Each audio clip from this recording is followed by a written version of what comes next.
దివ్యవాణి TV ప్రేక్షకులందరికీ శుభోదయం.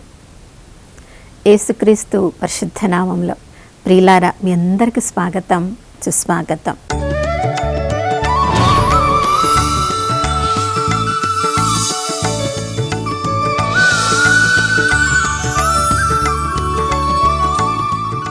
గడిచిన కాలమంతా మనం ఊహించిన దానికంటే, కోరుకున్న దానికంటే ఎక్కువగా మనల్ని ఆశీర్వదించిన ఆ త్రియేక దేవునికి మనసారా వందనాలు తెలియచేద్దాం. దేవుని ప్రేమ తరిగిపోలేదు, ఆయన కరుణ సమసిపోలేదు. ప్రతి ఉదయము ఆయన వైపు చూసిన వారందరిపై నూతనంగా తన ప్రేమను, కరుణను, కటాక్షాన్ని కుమ్మరిస్తానని వాగ్దానం చేసిన దేవుడు నమ్మదగినవాడు, విశ్వసనీయుడు. ఈ ఉదయకాలంలో మనమందరం కలిసి ఆ ప్రభు వైపు చూస్తూ ఉన్నాం కాబట్టి నమ్మదగిన దేవుడు, విశ్వసనీయుడు. మనం ఎంతగా ఊహించామో దానికంటే ఎక్కువగా, రెట్టింపుగా ఆయన ఆశీర్వాదపు జల్లు మనందరి మీద కుమ్మరించారు. ప్రియులారా, ఉదయకాలమే ఆ ప్రభు ఆశీర్వాదములను మనం వెతుకుతూ ఉన్నాం.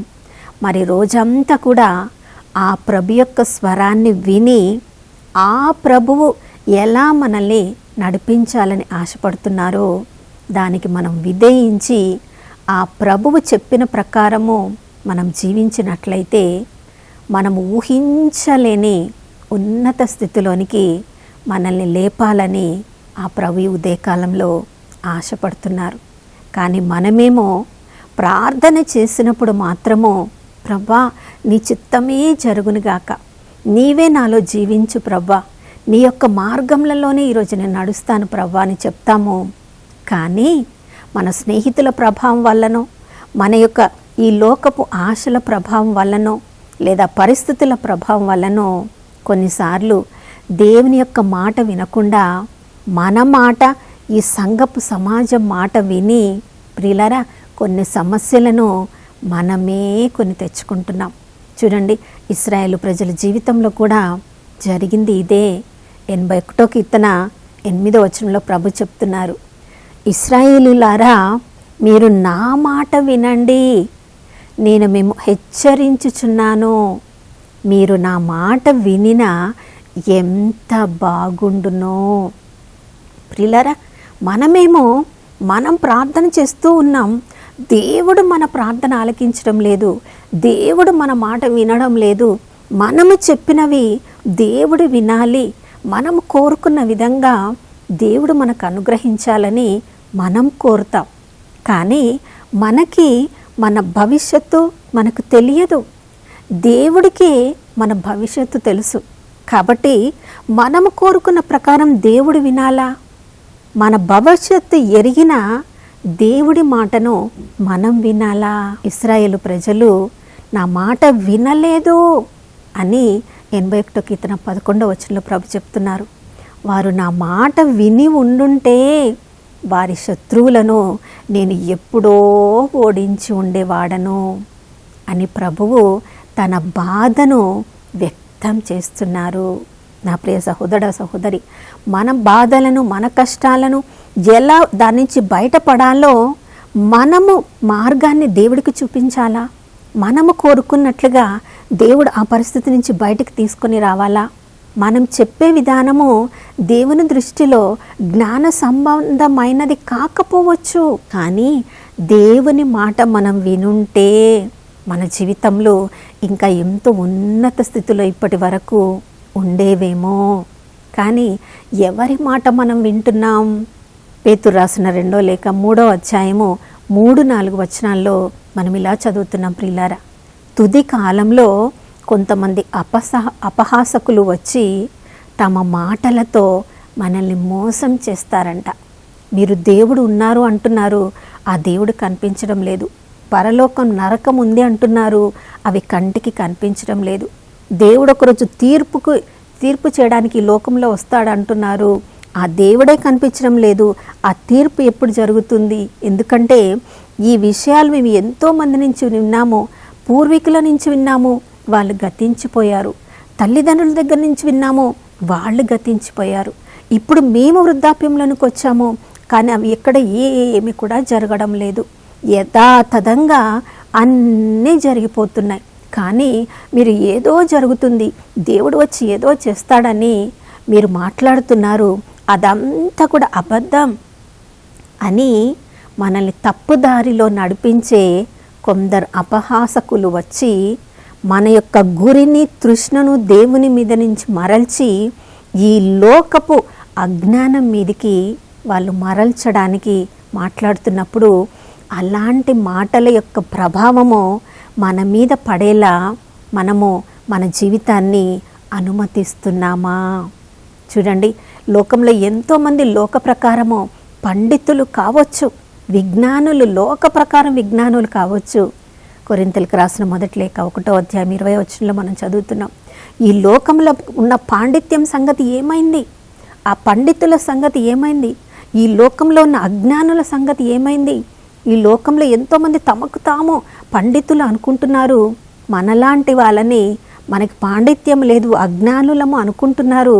కానీ దేవుడు అలాంటి అజ్ఞానులని ఉపయోగించుకొని ఎవరైతే ఈ లోకం ప్రకారమో జ్ఞానులు అనుకుంటున్నారో వాళ్ళ ముందు లోక ప్రకారం అజ్ఞానులను ఉన్నత స్థితిలోనికి లేపే దేవుడు.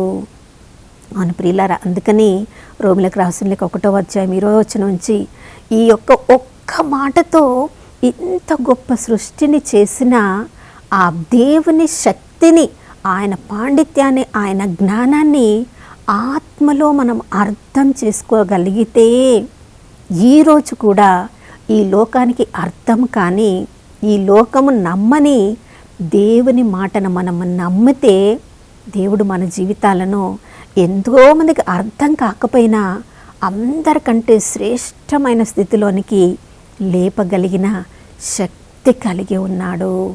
అవును ప్రియులారా, లోకంలో ఎంతోమంది తమ ఇష్టము వచ్చినట్లుగా జీవిస్తూ ఉన్నప్పుడు మనం మాత్రము ప్రతిరోజు ఉదయమే లేచి, ప్రభా ఈ పరిస్థితుల్లో నేను ఎలా జీవించాలి, ఏ నిర్ణయం తీసుకోవాలి అనే ప్రభువును అడగగలిగితే, ప్రభు సన్నిధిలో ప్రార్థనలో నిరీక్షణతో వేచి ఉండగలిగితే ఆ ప్రభువే సరి అయిన దారిని మనకు అనుగ్రహిస్తారు. అందుకని ఇర్మియా ప్రవక్తను చూడండి, ఒక కుండలు చేసే కుమ్మరి ఇంటికి తీసుకుని వెళ్ళి ఆ కుమ్మరి చేతిలో ఉన్న మట్టిలాగా ఎవరెవరైతే నాకు అప్పగించుకుంటారో, నా ఇష్టం వచ్చినట్లు విధంగా నా అనుగ్రహముల పరంపర వారి మీద కుమ్మరించి నేను వారిని ఉన్నత స్థితిలోనికి లేపనా. కానీ చూడండి, ఇర్మియా గ్రంథం 13వ అధ్యాయంలో మనం చదువుతున్నాం, కానీ ఆ మట్టి ఒకవేళ కుమ్మరి వాని చేతిలోకి సమర్పించుకోని విధంగా మీరు మిమ్మల్ని నా చేతిలోనికి అర్పించుకొనకుండా ఈ లోకపు దుష్టుల మాట విని నా మాట వినకపోతే తమ జీవితానికి తామే బాధ్యులు అని చెప్తున్నాడు. ప్రియులారా, ఈరోజు నీ జీవితంలో, నా జీవితంలో లోక ప్రకారం మనం నిర్ణయాలు చేస్తున్నామా? ఈ లోకంలో జ్ఞానులుగా పిలువబడే వాళ్ళు చూపించే మార్గంలో మనం నడుస్తున్నామా? లేదా ప్రభువు చూపించే ప్రియులారా, ఈ లోకము శాశ్వతమైనది కాదు. ఈ లోకము ఆధ్యాత్మికంగా మనం కోరుకున్నట్లుగా ఉండదు. ఈ లోకము మనల్ని విశాలమైన మార్గంలో నడవాలని చెప్తుంది, కానీ దేవుడు మనల్ని ఇరుకైన మార్గంలో నడవాలని చెప్తారు. మరి అలాంటి పరిస్థితిలో అందరూ వెళ్తున్న విశాలమైన మార్గాన్ని వదిలి ఇరుకైన మార్గంలో వెళ్ళడానికి మనం ప్రయత్నించినప్పుడే ప్రియులారా, దేవుని యొక్క శక్తి మన ద్వారా పనిచేసి మన పరిస్థితిని అంతా దేవుడు తన అధీనంలో తీసుకొని ఎవరు ఊహించనంత గొప్ప స్థితిలో దేవుడు మనల్ని నిలబెట్టగలరు. కాబట్టి మన రక్షణ విషయంలో కూడా నీవు ఇతరుల కంటే బాగున్నావులే, ఇతరుల కంటే కొంచెం ఆత్మీయ స్థితిలో కొంచెం ఉన్నత స్థితిలోనే ఉన్నావులే, దేవుని దృష్టిలో నువ్వు ఎలా ఉన్నా కూడా మానవ దృష్టిలో నువ్వు ఉన్నత స్థితిలోనే ఉన్నావులే అని ఎవరైనా మనతో చెప్పి ఆ పరిస్థితిలోనే మనల్ని ఉంచాలని ప్రయత్నించినప్పుడు యేసుప్రభుని, నా కుమారుని నమ్మిన వారందరూ కూడా నిత్య జీవానికి వారసులగుదురు అనే సత్యము మీద మనం దృష్టిని పెట్టినప్పుడు ఆ సత్యమే మనల్ని సరియైన దారిలో నడిపిస్తుంది. అందుకని యేసుక్రీస్తు ప్రభుల వారు యోహాను సువార్త 17వ అధ్యాయంలో మనం చదువుతున్నాం, తండ్రితో మాట్లాడుతున్నారు. తండ్రి, ఎవరెవరిని నువ్వు నాకు అప్పగించావో నేను వారందరి కొరకు ప్రార్థిస్తున్నాను. అందరి కొరకు నేను ప్రార్థించడం లేదు, నీవు నాకు అప్పగించిన వారి కొరకే ప్రార్థిస్తున్నాను. ప్రియులారా, తండ్రి దేవుడు యేసుక్రీస్తుకి అప్పగించిన వాళ్ళు ఎవరు? యేసుక్రీస్తు యొక్క మాటను వినేవాళ్ళు. మరి మిగతా వాళ్ళు ఎవరు? ఈ లోక మాటను వినేవాళ్ళు. తన మాట వినే వాళ్ళ కొరకు ప్రభు ఏం ప్రార్థన చేశారు? ప్రభా, తండ్రి, వీరిని సత్యమునందు ప్రతిష్ఠింపుము. నేను నీవు ఎప్పుడు ఐక్యమై ఉన్నట్లు వీరు కూడా మనలో ఐక్యమై ఉండున్నట్లుగా నేను వీరిని సత్యములో ప్రతిష్ఠిస్తున్నాను అన్నాడు. నా ప్రియ సహోదర సహోదరి, ప్రతిరోజు ఉదయమే మనల్ని మనము సత్యమైన వాక్యానికి ప్రతిష్ఠించుకోవాలి.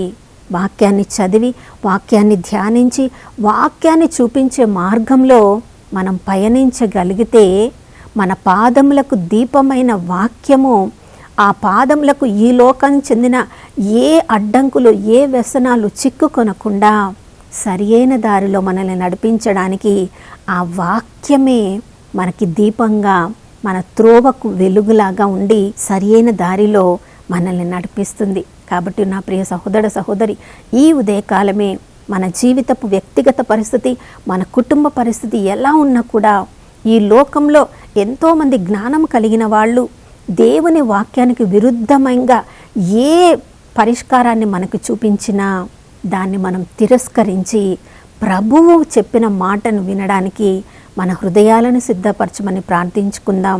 నాతో ప్రార్థనలో ఏకీభవించండి. పరిశుద్ధుడైన దేవానికి స్తోత్రములు తండ్రి. అయ్యా, మా హృదయ కాఠిన్యాన్ని బట్టి మాకిష్టమైన మార్గంలో మేము ఎన్నోసార్లు పయనించి ఓడిపోయాం ప్రవ్వా. పరదేశులుగా మారిపోయాం అయ్యా, అనాథలుగా మారిపోయాం. అందుకని అపజయం పాలయ్యాం ప్రవ్వా. కానీ ఈ నూతన ఉదయంలో నాతో ప్రార్థన చేస్తున్న మేమందరము మా కుటుంబాలన్నిటినీ కూడా మీకు సమర్పించుకుంటున్నాం తండ్రి. ఈ ఉదయకాలంలో మీ స్వరాన్ని విన్న మేము ఈ రోజంతా కూడా మీ స్వరాన్ని వింటూ మీ వాక్యం ప్రకారం సత్యంలో మమ్మల్ని నడిపించడానికి అయ్యా మమ్మల్ని అందరినీ కూడా మీకు అప్పగించుకుంటున్నాం. ఎక్కడెక్కడ చిక్కుపడిపోయి ఉన్నామో, అజ్ఞానుల వెంట తిరిగి ఉన్నామో, ఆ సంబంధాలను, స్నేహాలను అన్నిటిని కూడా వదిలించుకొని ప్రవ్వా అయ్యా నీ మాట ప్రకారం జీవించడానికి మాకు కృపను అనుగ్రహించండి. తద్వారా ఈరోజు మా జీవితం అంతా కూడా విజయ పథంలో ముందుకు సాగిపోవడానికి, ఎంతోమందికి సాక్ష్యముగా ఉండడానికి ఈ ఉదయకాలంలో మమ్మల్ని నూతనంగా అభిషేకించమని యేసయ్య పరిశుద్ధ నామములో అడిగి వేడుకొని పొంది ఉన్నాము మా ప్రియ పరలోకపు తండ్రి, ఆమె. అవును ప్రియులారా, యోహాను రాసిన మొదటి లేఖ 2వ అధ్యాయము 27వ వచనం నుంచి మనం చదువుతున్నాం. తండ్రి ఈరోజు మనకిచ్చిన అభిషేకము అన్ని క్రియలను ఏ విధంగా చేయాలో ఆ అభిషేకమే మనకి నేర్పిస్తుంది, మనల్ని విజయవంతులుగా మార్చును.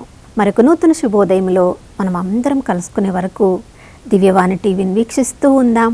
ఇమ్మానుయేలు, దేవుడు మనతో ఉన్నారు.